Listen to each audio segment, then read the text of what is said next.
All right, welcome everyone. Today we are diving into something really fascinating and pretty complex. We're going to explore a theory that suggests there's a hidden architecture, a kind of code within the Quran. And according to the source material we're looking at, this isn't just about, some interesting literary patterns. No, it's about a journey from observation all the way to ontology. Basically, from seeing the pattern to asking what that pattern means for the very nature of reality. So, yeah, let's get right into it.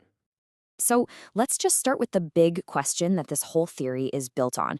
What if a sacred text wasn't just about something? What if it was the something? I mean, what if it wasn't just carrying a message, but it was a manifestation of that message? Imagine a book that's also a blueprint for reality itself. It's a pretty wild idea, right? And it really sets the stage for everything we're about to unpack.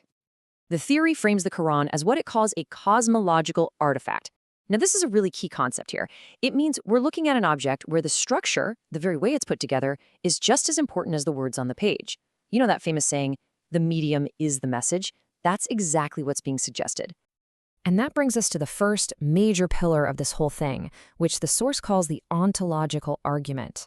The core idea is that the text we can read is a finite kind of human-friendly projection of a much bigger, infinite divine logic. It's suggesting a reality that is, at its core, holographic. So this theory breaks down the text into a four-dimensional object. We've got the three dimensions we can all see and understand pretty easily: the literal words themselves, the sequence or order they appear in, and their thematic meaning. But then it proposes a fourth, hidden dimension, a mathematical coordinate system, like a hidden grid where every single element has a numerical value, an address. The source uses the analogy of a hologram, which I think is a great way to picture this. In a hologram, if you break off a tiny piece, that little piece still contains the information of the entire image. The theory is suggesting the Quran works in a similar way. The part and the whole are linked together through this mathematical law, meaning every little fragment carries the signature of the entire thing. Okay, so to make this a little more concrete, the source points to some really specific numerical patterns.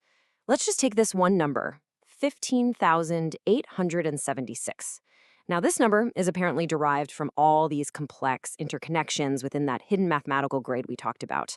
And just looking at it, it seems, well, big and random, right? So what's the big deal? Well, here's the kicker. That number, 15,876, is exactly 126 squared. And the theory argues that there's no way this is a coincidence. Instead, it's a sign of some incredibly complex engineering, an integration of language, theme, and mathematics that's so deep, it suggests the author wasn't human. Now let's move on to the second argument and see how this all builds. This is the theological argument. And what it does is connect this mathematical theory to a traditional Islamic concept, but it reinterprets it through the lens of modern physics, which is pretty cool. So that concept is Allah al-Mahfuz, which translates to the preserved tablet. Traditionally, this is understood to be a celestial book, a heavenly record of everything that will happen.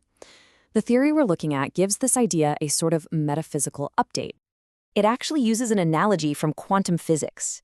So think of the preserved tablet as an unmanifested waveform, a state of pure infinite potential and meaning.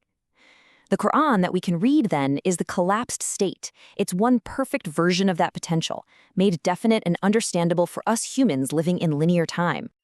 So, from this point of view, those numerical patterns we were just looking at, they're like quantum entanglements within the text.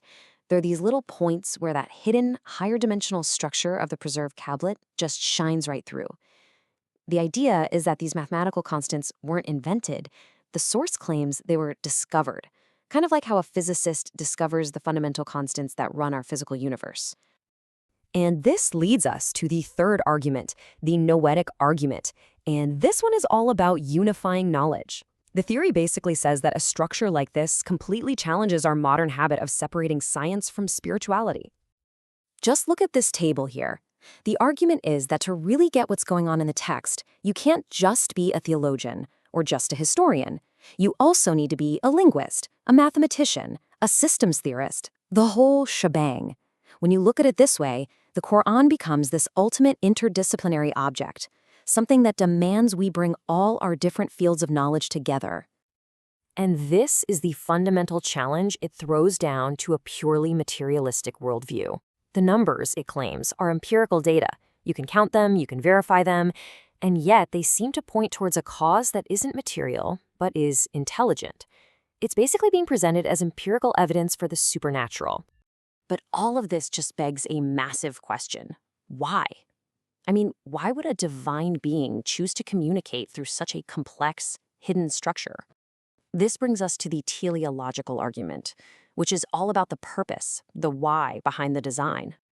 Well, the source gives us three main reasons. First, the idea is that this structure acts as a kind of perpetual miracle, one that really speaks to our modern, data-driven world. Second, it's not just a simple message being handed to you. It's an invitation for sincere seekers to actually discover truth for themselves. And third, it's meant to act as a mirror, implying that if God's word is this ordered, then the universe, which is God's work, is probably ordered by a similar divine logic. So as we start to wrap this up, the source material leaves us with what it calls a profound choice. The conversation suddenly isn't just about patterns in a book anymore, it's about our fundamental understanding of, well, everything. It really forces us to ask about the very nature of reality itself. Is it just matter and energy, just stuff?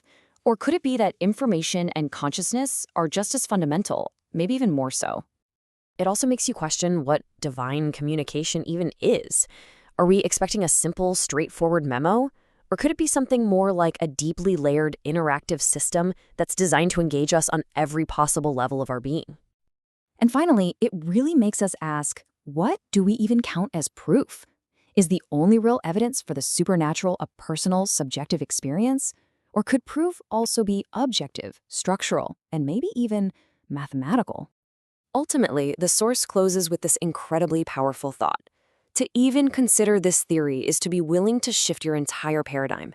It frames a text not just as words, but as a window into a divine intelligence, and it suggests that maybe the universe itself is a kind of grand, meaningful text, just waiting for us to learn how to read it.